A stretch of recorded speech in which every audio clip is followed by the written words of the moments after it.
Hi అండి, ఈరోజు నేను గారెలు ఎలా వేయాలో చూపిస్తానండి. అది కూడా మిక్సీలో వేసినా సరే క్రిస్పీగా స్పాంజీగా ఎలా రావాలో చూపిస్తానండి. నేను వచ్చేసి ఒక గ్లాసు తొక్క మినపప్పు అయితే తీసుకున్నాను అనమాట అండి. ఈ మినపప్పుని రాత్రంతా నానబెట్టుకుని ఉదయాన్నే ఇలా శుభ్రంగా కడిగేసుకోవాలన్నమాట అండి. ఇప్పుడు మిక్సీకి తీసుకుని ఈ మిక్సీ గిన్నెలోకి కొంచెం కొంచెంగా వేసుకోవాలన్నమాట. ఇలా వేసుకున్న తర్వాత ఇందులోకి కొంచెం అంత వాటర్ అయితే వేసుకుని అలాగే కొంచెం అంత ఉప్పు కూడా వేసుకుని బాగా మిక్సీ పట్టుకోవాలన్నమాట అండి. మెత్తగా మిక్సీ పట్టుకోవాలన్నమాట అండి.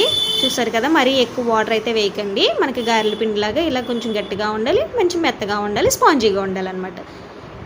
చూసారు కదా, ఈ విధంగా రెండో వాయిని కూడా రుబ్బేసుకుని ఇప్పుడు గిన్నెలోకి తీసేసుకుందామండి. చూసారు కదా ఎంత బాగా పఫీగా వచ్చిందో పిండి అనేది.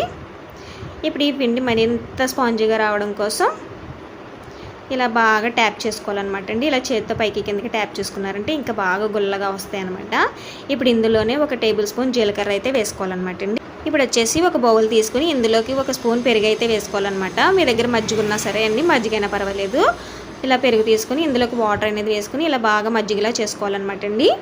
ఇలా చేసుకున్న తర్వాత పక్కన పెట్టేసుకోండి. ఇప్పుడు జీలకర్ర అయితే వేసుకున్నాం కదండి పిండిలోకి, ఇది ఒకసారి బాగా కలుపుకొని పక్కన పెట్టుకోండి. ఇప్పుడు స్టవ్ మీద ఆయిల్ పెట్టుకుని బాగా హీట్ అవ్వాలన్నమాట అండి. ఇలా నూనె అనేది కాస్త వేడైన తర్వాత ఇప్పుడు ఇందులోకి ఇలాగా 3 చెదపల్లాగా వేసుకుని అగ్నిదేవుడికి ప్రసాదంగా పెట్టుకుంటానమాట అండి. ఎప్పుడైనా సరే ఆయిల్ మూకుడు పెట్టినప్పుడు ప్రతిసారి ఇలాగే చేస్తానన్నమాట అండి. మీరు కూడా ఇదే విధంగా చేస్తారా? చేస్తే కనుక కామెంట్లో తప్పకుండా చెప్పండి. ఇప్పుడు మన చేతిని మజ్జిగ వాటర్లో ఇలా బాగా డిప్ చేసుకుని ఇప్పుడు ఇలా పిండిని సైడ్ నుంచి కొద్దిగా తీసుకుంటూ ఇలా రౌండ్ బాల్లా చేసుకుని ఇలా బటుకుని వేలుతో హోల్ అయితే పెట్టుకుని ఆయిల్లోకి వేసుకోవాలన్నమాట అండి.